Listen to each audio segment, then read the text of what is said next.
This Kyrie is a 4-movement suite about the need for white people to understand what it means to have and experience white supremacy or white privilege within our daily lives. For most of us white people, it is not something that we think about on a daily basis because we don't have to.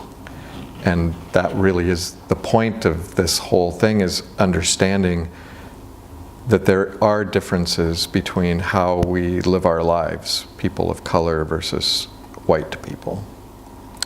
And I began to understand what that means for me by talking to people who've been doing a lot of work around these issues and concerns in our culture. So the first thing I did was go to a meeting of the United Church of Christ Dismantling Racism Committee. And their monthly meeting, they invited me to attend, and that involved me quickly into some really helpful conversations from the members of that committee based on the work they've done for many, many years. The key moment was in that conversation when Reverend Kelly Brown from Plymouth Church, Seattle, said, "You really want to do something revolutionary, like really make a difference? Do a Kyrie." And I immediately asked, "Why a Kyrie?" And I think she said something to the effect, "Because white people need to apologize. And they need to understand why." And that began a process of me opening my own heart and mind around this topic and what it means for me personally. And it changed me. The process changed me dramatically in my understanding of this issue, in my complicitness in it on a daily basis, how I think that happens, and what I feel I can do about it that could be actually beneficial.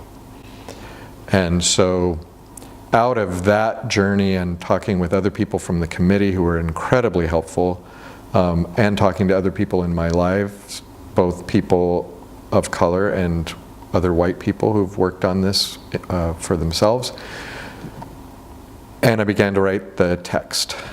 It was out of those conversations that this text grew and developed, and constantly going back to those people for advice and reshaping and emphasizing what we all felt was most important.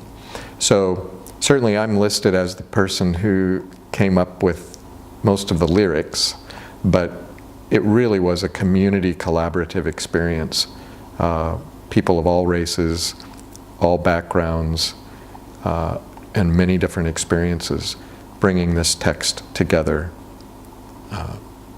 That was a powerful experience. And I think you'll find the text to be quite powerful. I think the thing that makes it most powerful is that we're not trying to make it pretty.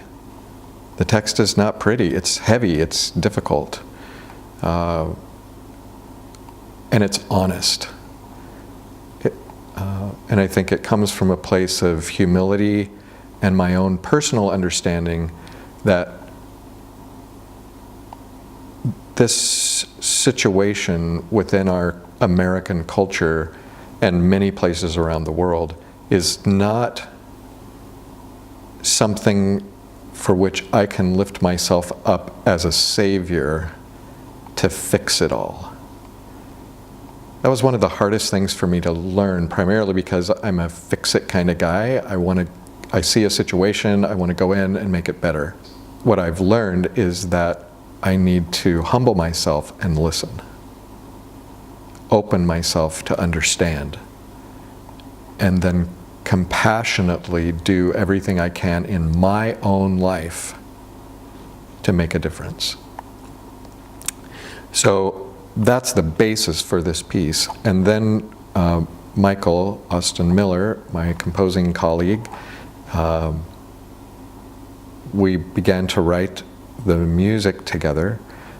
He came up with the initial Kyrie theme, and then from that we developed a lot of different musical ideas that take us through the text. One day over lunch, Stephen shared with me a story about the youth from Plymouth Congregational Church who took a trip down to the southeast.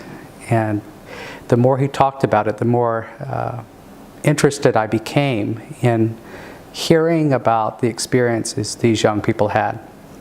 He shared with me the magazine they had created, and reading some of it, it was very compelling to hear about these experiences. Not long after that, Stephen told me about the opportunity to create something for a concert that would be titled "Let Justice Roll Down." At some point, Stephen told me that Reverend Kelly Brown suggested we write a Kyrie, "O Lord, have mercy." At first, I thought that might be a strange concept, but the more I thought about it, the more perfect that seemed to me, because we do need to find ways to express our sorrow for what's happened, for what we continue to let happen. And as we began to discuss this, we came up with 4 main themes that tied in with the Kyrie: lamenting, repenting, repairing, and reconciling. Sometime after that, I found myself with a little time on my hands and began playing around with the text Kyrie eleison. And I was able to come up with a melodic and harmonic idea that felt like it fit this topic. It was heavy, it was in a minor key, but there were hints of a resolution. And shortly thereafter, Stephen began working on the other melodic motives in the piece. And one afternoon, we sat here and played around with all of the text, and literally would speak the text and sing it as we would hear it sung, in the rhythm and the pitches, and we would notate it, and that became all of the melodic ideas for the piece. I would say that more so than most pieces that we've written, this piece really focuses on the text. And in order to do that even more so, we take the text out of being sung and just being spoken, as if people are having these individual responses. So we're going back and forth between sung music and spoken music. There are a couple things kind of interesting about the piece. The musical themes within it really cry. They soar to high notes and then find their way back down through the scale. It's about this emotion that energizes you to the top of your range, crying out like, I've been part of this, and I don't like that I've been part of this. I don't like that I'm understanding how much I've been and continue to be a part of this system that's been created. And the music cries and brings us down to this place of low humility. That rise and fall is this feeling of emotional energy, which includes a letting go and then a humbling of self. People have commented about how each of the 4 movements starts pretty much the same.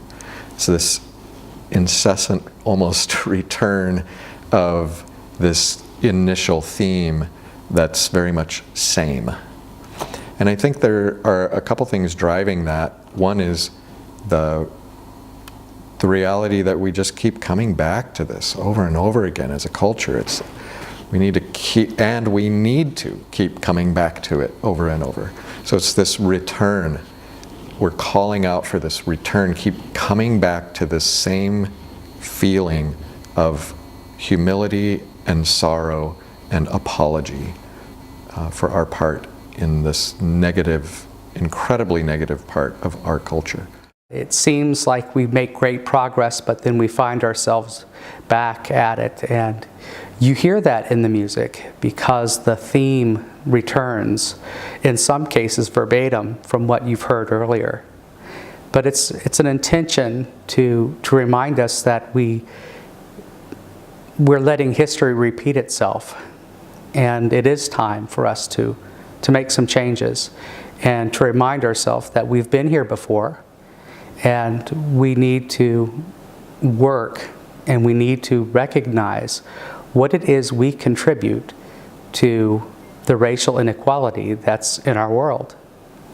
I grew up in the South in the 80s, and I think in many ways, in this very diverse culture where there were many people of color, I feel that we had a much better grasp on racial equality when I was growing up in the Southeast than I see now. The friends of mine who were of color, we all thought of ourselves as equals. And we don't see that nowadays. We see more and more division. We see more and more iniquity within races. It is interesting to note that the final movement inverts the direction from the first three movements start up and come down. The final movement starts down and goes up, because it's the one where we talk about reconciliation. And the cadences, the endings of sections, or even the ends of movements change dramatically. The first three end very minor. The final one ends major, but with an open fifth, so it sounds empty, like there's more, it's not complete. And then the trumpet ends on a ninth, hanging out in space, unresolved, because we're not done. We're only beginning. So this is very important work. It's timely, and I know that the message of this piece reaches people profoundly. It reached me profoundly. In the midst of the concert, I felt it touching my spirit, because what we were doing was truth. We were telling truth. And that's not always easy, but it was what needed to be said and needs to be said. When we were finished with the concert, people were on their feet. We who had performed it were not aware that people were on their feet, because we had lowered our heads as a symbol of humbling ourselves. But when we finally did end our portion of the concert, we looked up and people were moved. They were standing, people were crying. And a gentleman said to me afterwards that he couldn't help but stand up, and that the applause, the ovation, the standing, it was not only for our performance, but it was because of what we were saying, that it resonated so deeply with people. And that's my hope, that people will hear the words of these movements, they will see the truth in it, they will recognize the role they play, and that eventually this will bring about real change in our world.